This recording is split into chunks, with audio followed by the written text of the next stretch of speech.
It's 1974 in a small village in northwest China, and severe droughts are about to set off an alarming chain of events. We have the small, sleepy town of Xi'an, China. People in this village are farmers and need water to grow their own food. But with no rain in sight, things are starting to get desperate, and they need to take action fast. So the villagers come up with a plan to dig wells. By the third day of this project, they've made great progress. They're down about 15 feet. Now, one of the workers, a man by the name of Yang Jifa, as he's digging, his shovel hits something hard. He's not exactly sure what it is at first. When he keeps digging it out, the broken head of a sculpture emerges. Feeling he's discovered something important, Yang takes it back to the village, but everyone is terrified to touch it. For the local people, finding the broken head of a statue points to things that aren't necessarily good. This could be sacrilegious, it could be something to do with the ancestors. At any rate, it's not the kind of thing you want sitting around your house. Word of the mysterious sculpture spreads fast, so the government brings in a team to investigate. What they find next is astounding. One by one, these large terracotta warrior statues are unearthed. The men vary in height, uniform, and hairstyle depending on their rank. And the soldiers are armed with actual bronze weapons, with axes, crossbows, and spears. Some of them are even mounted on horses and chariots. When the dust is settled from this excavation, archaeologists discover more than 8,000 of these terracotta statues. This incredible treasure represents one of the rarest and most priceless archaeological finds of the modern age. It's an amazing discovery that raises an obvious question. Why are the warriors buried here? The village is actually close to some pretty sacred land. It's the site where China's first emperor, Qin Shi Huang, was laid to rest around 2,000 years ago. It becomes clear to the research team that these statues were carved and then buried as an army to protect the emperor in his afterlife. However, not everyone's excited about this find. It is believed that to disturb this land could cause a series of epic misfortune for those who dig out these statues. Soon their fears are realized when the government evicts all residents from their homes to make way for a museum dedicated to the Terracotta Army. The villagers are forced to leave the only lives they'd ever known and are erased from the history of this discovery. It destroys their lives and their livelihood, and then they have to start over with very few resources. It's even worse for the men who make the initial find. As years go on, several of the discoverers sink into really desperate poverty. One of them gets a skin disease, and another one dies in great pain at home, but he never knows what's wrong with him. And then, in 1997, racked with disease and having no money to pay for medicine, former digger Wang Puji waits until his family is out, places a rope around his neck, and hangs himself. For the villagers who were evicted from their land to make way for this museum and who suffered such terrible fates as a result of it, to them, it seems like the dark curse that they feared really did come to pass.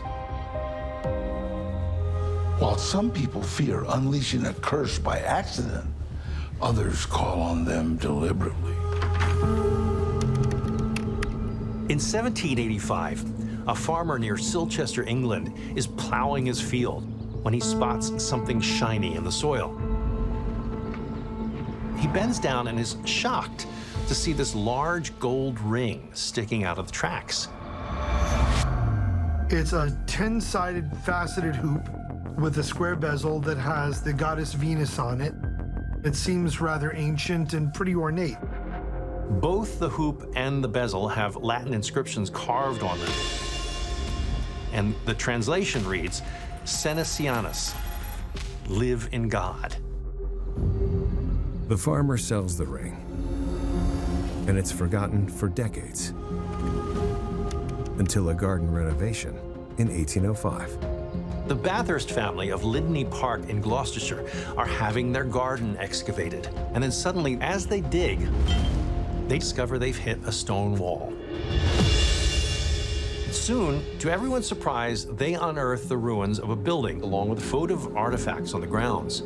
As they continue, they find out that this is a temple dedicated to the god known as Nodens. Nodens was a Celtic healing god in ancient Britain, and very little is known about this god. So this temple becomes a very important archaeological site. Archaeologists take over the excavation of the temple site for the next 2 years, when another surprising find is made. A lead tablet is discovered, and written on this tablet is a curse. Curse tablet, or a defixio, is a common part of many ancient religions. It can actually be a positive, thanking a god for a kindness or a good fortune, or a demand for divine vengeance. And in this case, the writer of the tablet asks for revenge. The translation reads, "For the god Nodens, Silvianus has lost a ring. Do not allow the thief Cincianus any good health until the ring is returned." But it's not until 100 years later that someone actually starts to connect the dots. Renowned archaeologist Sir Mortimer Wheeler. In 1928, Wheeler examines the cursed tablet, and he remembers hearing the discovery of the ring with Cincianus inscribed on it. He thinks these two discoveries must be connected. Wheeler's belief is that Cincianus stole the ring from Silvianus and then had his own name inscribed upon it to throw off suspicion. Then, when Silvianus finds out, he creates the cursed tablet against his foe. But how did Cincianus get his hands on the ring in the first place? It turns out that the main temple building was believed to be a large dormitory for sick pilgrims to recover there. And it's believed that Silvianus had his ring stolen while he was sick and battling illness there. The site where the ring is found in Hampshire is about 80 miles from the Temple of Nodens, where that cursed tablet is discovered. Both are located on an important trade route known as the Devil's Highway.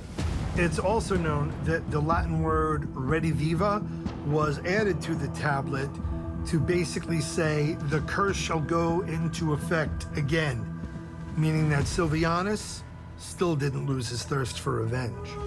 The ring goes on display in 2013 and can now be seen by visitors from all over the world. And there's one final twist to this story. It turns out Wheeler had a little help putting the pieces together from an Oxford scholar of ancient languages named J.R.R. Tolkien. Of course, Tolkien famously went on to write about a stolen cursed ring in his 1939 book, The Hobbit, and again in Lord of the Rings. Is this a coincidence, or was Silvianus's ring the inspiration? We will never know.